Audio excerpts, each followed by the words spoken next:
Oke, balik lagi di channel kita. Kali ini kita akan membahas mengenai Xeon prosesor. Nah, Xeon prosesor ini adalah prosesor dari Intel yang didesain dan dibuat untuk military and industrial server dan workstation. Oke, sebelum kita beranjak ke pembahasan mengenai Xeon lebih lanjut, mari kita mengeningkan cipta sejenak untuk tragedi Nanggala 402, kapal selam RI yang belum ditemukan sampai saat ini di utara Pulau Bali. Kita mengeningkan cipta sejenak untuk semua rekan-rekan kita yang sedang berjuang mencari keberadaan dari kapal selam Nanggala 402.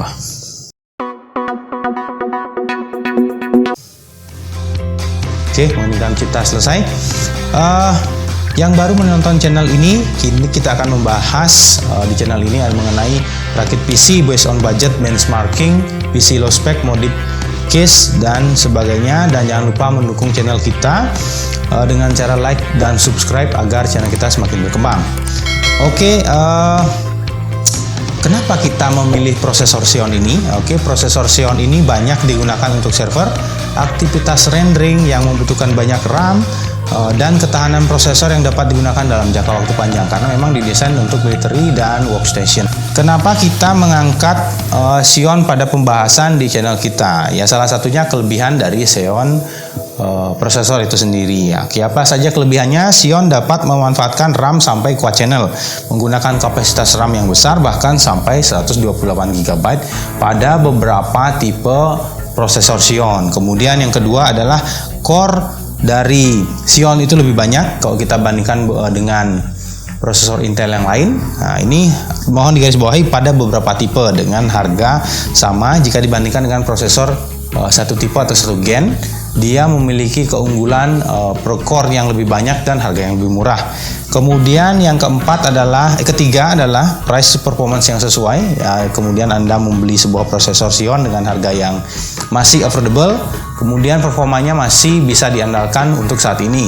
Kemudian yang terakhir adalah durability untuk server pasti memiliki kemampuan ketahanan yang tinggi. Itu kenapa kita memilih Xeon pada pembahasan kali ini. Kita ada 4 kelebihan yang dimiliki Xeon yang kita rangkum ini khusus buat channel kita. Ini kita garis bawahi 4 kelebihan yang menurut channel kita patut kita pertimbangkan untuk memilih Xeon sebagai server, sebagai prosesor rakitan based on budget.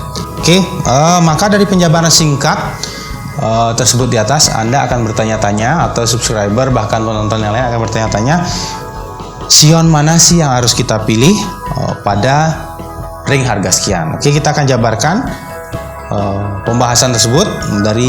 Dari starting point adalah rakitan yang Anda gunakan itu nantinya akan untuk game atau rendering atau editing. Jadi opsi itu harus Anda kerucutkan terlebih dahulu. Kemudian budget yang Anda miliki berapa. Oke, selanjutnya beranjak dari budget, kita akan dapat mengkerucutkan pilihan sehingga keluar pilihan list dari prosesor Xeon. Oke, dari Intel sendiri prosesor Xeon sebenarnya sudah ada pada LGA 771. Itu memang RGA motherboard server tapi tidak umum pada consumer. Jadi penggunaan consumer biasa jarang menjumpai motherboard LGA 771. Maka dari budget yang kita sudah tentukan maka akan keluar beberapa list prosesor Xeon yang bisa Anda masukkan dalam list pilihan. Yang pertama adalah LGA 775, kemudian LGA 1366, LGA 1156, LGA 115, LGA 1150, LGA 2001. Nah, ini adalah list-list dari soket Xeon yang akan kita pertimbangkan pada rakitan ini. Oke, dari list di atas kita akan menganalisa berdasarkan price performance. Maka saya pribadi mencoret LGA 775 dan LGA 1366 dari list. Kenapa? Karena harga prosesor Xeon di soket ini hampir sama dengan harga prosesor Xeon gen di atasnya. Karena itu kita akan optimumkan price performance. Nah, berarti kita akan memulai dari LGA 1156. Oke, LGA 1156 memiliki beberapa list prosesor Xeon, diantaranya adalah X, X3430, X3440, kemudian X3450, X3460, X3470, X3480. Dari 1, 2, 3, 4, 5, 6 list prosesor Xeon di LGA 156 ini, saya merekomendasikan memilih X3430 karena harganya sangat terjangkau di marketplace kita. Kemudian memiliki kecepatan clock speed 2,4 GHz set dan turbo pada ring 2,4 GHz. Oke, kenapa kita tidak masukkan rekomendasi? Karena harga dari list prosesor yang lain yang Xeon LGA 156 ini termasuk masih sangat tinggi di tahun 2011.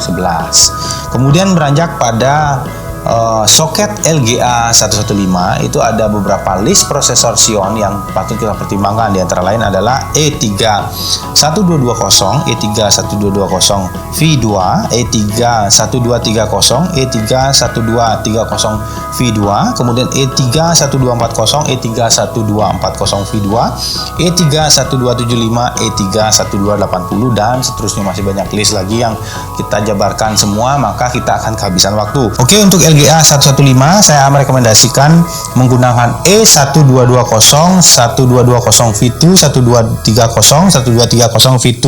Kenapa? Karena harganya masih masuk akal jika dibandingkan dengan kita menggunakan prosesor i5 3470, namun performanya di atas dari i5 3470. Jadi sekian list dari 115, kita mendapatkan 4 pilihan prosesor di LGA 115. Oke, selanjutnya kita mengacu pada LGA 1150. Nah, LGA 1150 ini ada beberapa pilihan, diantaranya adalah E31220V3, kemudian E31230V3, E31240V3, kemudian Xeon i3 series versi ketiga yang lainnya, yang kalau kita jabarkan lumayan banyak.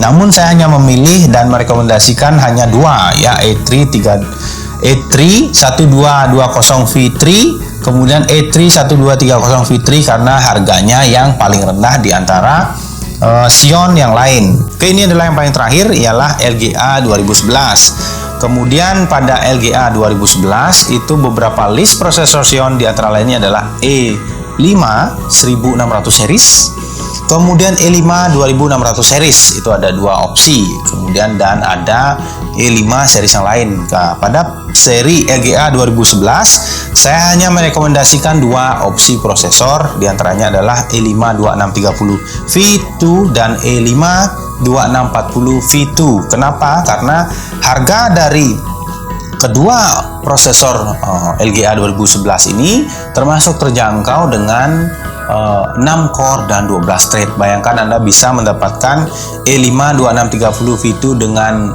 6 core 12 thread itu hanya seharga 600.000. Nah, dari sekian penjabaran Xeon, apakah sih Xeon sehebat itu? Jawabannya no. The answer is no. Ya, kenapa? Karena Xeon memiliki kelemahan, diantaranya adalah clock speed CPU yang rendah, kemudian kurang cocok untuk game yang mengharapkan speed clock tinggi, mengejar FPS. Kemudian yang kedua adalah motherboardnya agak susah dicari. Kemudian BIOS dari motherboard bawaan Xeon itu susah dimodifikasi, susah dilakukan overclock karena kita memerlukan modifikasi BIOS dan itu risikonya sangat tinggi. Kemudian terakhir adalah CPU Xeon itu locked by fabric. Oke, kita tidak bisa mengutak-atiknya untuk melakukan turbo boost lebih dari itu, melakukan overclock di atas dari ring clock speed dari bawaan pabrik, kecuali kita bisa mengakses BIOS-nya, dan ini tidak bisa dilakukan oleh semua orang. Oke, sekian pembahasan mengenai Xeon dalam waktu singkat. Kita merangkum beberapa opsi prosesor Xeon pada video part 1 ini. Oke. Untuk selanjutnya di part 2 kita akan membahas mengenai tiap-tiap Xeon pada tiap-tiap soket tersebut. Kita akan lakukan benchmarking, tes video, kemudian tes rendering, kemudian tes game. Nah, sehingga didapatkan hasil yang sesuai dengan harapan kita. Namun pada part 2 kita akan memerlukan waktu yang lebih panjang karena di samping dana yang kita miliki sangat terbatas, kita hanya baru memiliki beberapa list prosesor Xeon yang akan kita lakukan tes. Nah, oleh sebab itu saya sangat membutuhkan bantuan rekan-rekan semua untuk tetap mendukung channel ini, sehingga kedepannya kita bisa menghadirkan beberapa benchmarking dari Xeon, sehingga banyak mengulas dan mengupas pengetahuan tentang prosesor Xeon ini yang sangat-sangat jarang dilakukan dan dilirik oleh beberapa YouTuber Indonesia. Bahkan kita di sini agak kesulitan mendapatkan motherboard. Nah, itu salah satu kelemahan dari Xeon. Kita kesulitan mendapatkan motherboard untuk melakukan tes dan benchmarking. Kita baru mendapatkan beberapa motherboard dari Xeon. Oke, sekian pembahasan singkat dari kita.